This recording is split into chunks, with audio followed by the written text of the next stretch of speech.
Assalamualaikum. Waalaikumsalam. Ya, silakan masuk, Mbak. Bu, mari kita duduk di dekat dia. Mari, Mbak, silakan duduk di sini. Iya, terima kasih Bu. Iya, sama-sama. Oh ya, tadi Mbaknya yang udah WhatsApp janjian sama saya ya, Mbak? Iya Bu. Oh iya, baik. Boleh dibuka maskernya aja biar lebih rileks. Oke Bu, izin buka ya Bu. Iya, silakan. Sebelumnya, boleh saya tahu dulu nama Mbaknya siapa? Oke Bu, perkenalkan Bu, nama saya Linda Anissa. Saya mahasiswa UIN semester 6 Bu. Oh iya, baik. Tinggal di mana Mbak Linda? Saya tinggal di Jati Agung Bu. Oh, Jati Agung. Dekat sini berarti ya? Iya, Nggak terlalu Bu. jauh. Bagaimana tadi perjalanannya? Macet nggak? Alhamdulillah lancar sih Bu. Alhamdulillah lancar. Baik, sekarang gantian ya. Saya perkenalkan diri saya dulu ya. Perkenalkan, nama saya Ulfi Aulistiasari. Saya biasa dipanggil Bu Ulfi atau Mbak Ulfi. Senyamannya Mbak Linda aja. Manggil saya apa? Baik, saya di sini sebagai konselornya Mbak Linda ya. Jadi kehadiran Mbak Linda di sini, apakah ada yang bisa saya bantu? Bagaimana?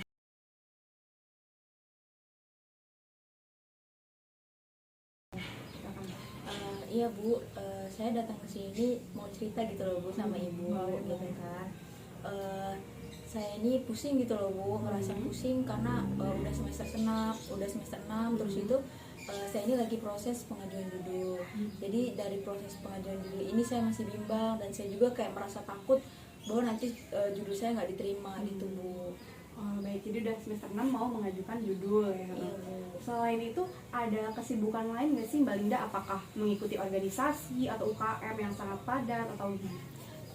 Iya Bu, kalau untuk kegiatan lain saya nggak ikut organisasi Bu. Saya ini bekerja sambil kuliah gitu Bu. Jadi saya ini juga harus menyesuaikan jam kantor sama jam untuk kuliah gitu Bu. Karena udah semester 6, lagi sibuk-sibuknya juga kan Bu. Udah mulai mata kuliahnya juga udah mulai tertuju pada jurusan saya gitu Udah kan. mau nyusun skripsi. Ya, jadi makin bingung gitu Bu. Tapi apakah bekerja sambil kuliah ini sangat menghambat atau mengganggu perkuliahannya Mbak Linda, atau masih bisa disesuaikan masih bisa diatur? Kalau masih untuk disesuaikan itu masih bisa sih Bu. Cuman kan saya kadang masih suka overthinking gitu ya Bu ya. Takut aduh udah jam segini nih, takut telat gitu ke kuliahnya gitu. Ada belum kerjaan kantor yang belum selesai gitu. Jadi Mbak Linda sering merasa overthinking gitu ya. Nah, apa sih ketakutan terbesar Mbak Linda ini? Jadi Mbak Linda ini lebih tertujunya sebenarnya fokusnya tuh ke kuliah atau ke pekerjaan gitu saat ini? Oh jadi gini Bu, kalau untuk fokusnya saya kan punya tanggung jawab di pekerjaan, sedangkan saya juga punya tanggung jawab bahwa saya harus wisuda, harus lulus gitu kan Bu. Jadi saya usahakan maksimal mungkin itu dua-duanya gitu Bu. Jadi kalau bisa ya kerjaan 100%, kuliah juga 100% gitu Bu. Tapi saya masih suka overthinking karena kan lagi proses pengajuan judul gitu ya Bu ya. Saya sangat overthinking karena judul saya ini apa udah pasaran gitu kan Bu, ngeri nggak diterima gitu judulnya sama dosennya gitu Bu. Pas udah bergaji gitu saya takut hilang tanggung jawab saya untuk kuliah ya Bu ya.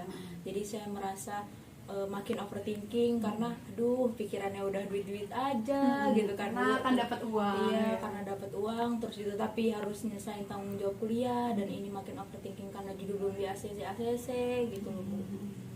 Jadi Mbak Linda juga takut ya kalau misalnya lulusnya nggak tepat waktu gitu kan, maksudnya lulusnya lambat karena udah bekerja gitu kan ya. Baik, saya mengerti apa yang Mbak Linda rasakan, seperti udah dapat uang tapi tetap harus kuliah gitu, pasti kan membagi waktunya juga pasti sangat sulit. Saya mengakui untuk seumuran Mbak Linda, maaf berapa usianya Mbak? 21 tahun. 21 tahun sudah bisa membantu orang tuanya sambil bekerja, dibagi juga sambil berkuliah, itu sudah sangat luar biasa. Pemikiran Mbak Linda sudah sangat mandiri. Saya mengakui Mbak Linda sangat hebat. Tetapi ya balik lagi yang namanya kita pertama ini diminta orang tuanya itu kan untuk berkuliah, harus belajar gitu kan, menuntut ilmu dulu.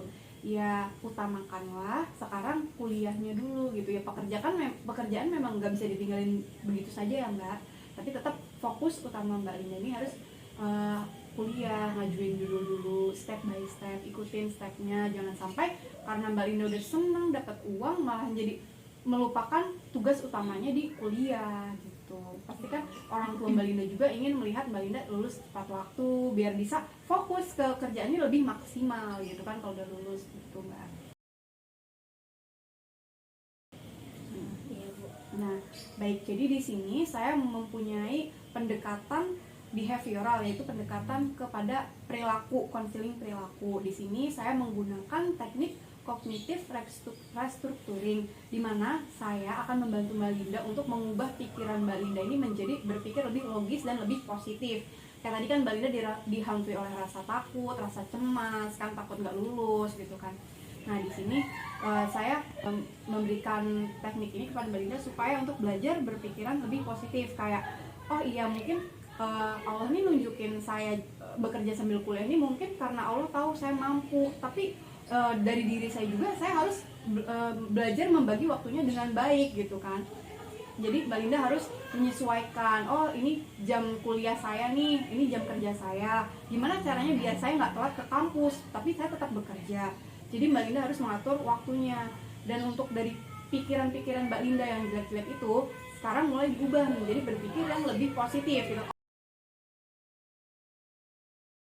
Oh iya ya Bu, jadi saya itu harus lebih berpikir positif gitu ya Bu. Terus juga harus mengatur jadwal Bu. Tadi juga udah Ibu jelasin ya teknik yang Ibu berikan buat saya gitu ya Bu. Iya, jadi Mbak Linda harus belajar menggunakan teknik yang saya berikan.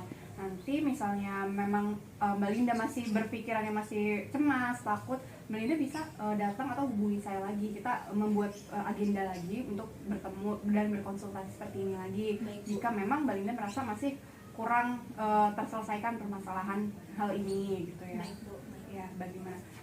Masih ada yang ingin Mbak Linda ceritakan atau mungkin sudah cukup? Udah sih Bu, itu aja. Makasih ya Bu. Ya, sama-sama. Oh ya udah Bu, gitu aja. Makasih ya Bu Iya, atas sama-sama. bantuannya. Iya. Kalau gitu saya langsung pamit pulang ya Oh Bu. iya, baik Mbak Ya, Linda. Terima kasih. Waalaikumsalam, hati-hati di jalan ya Mbak Linda.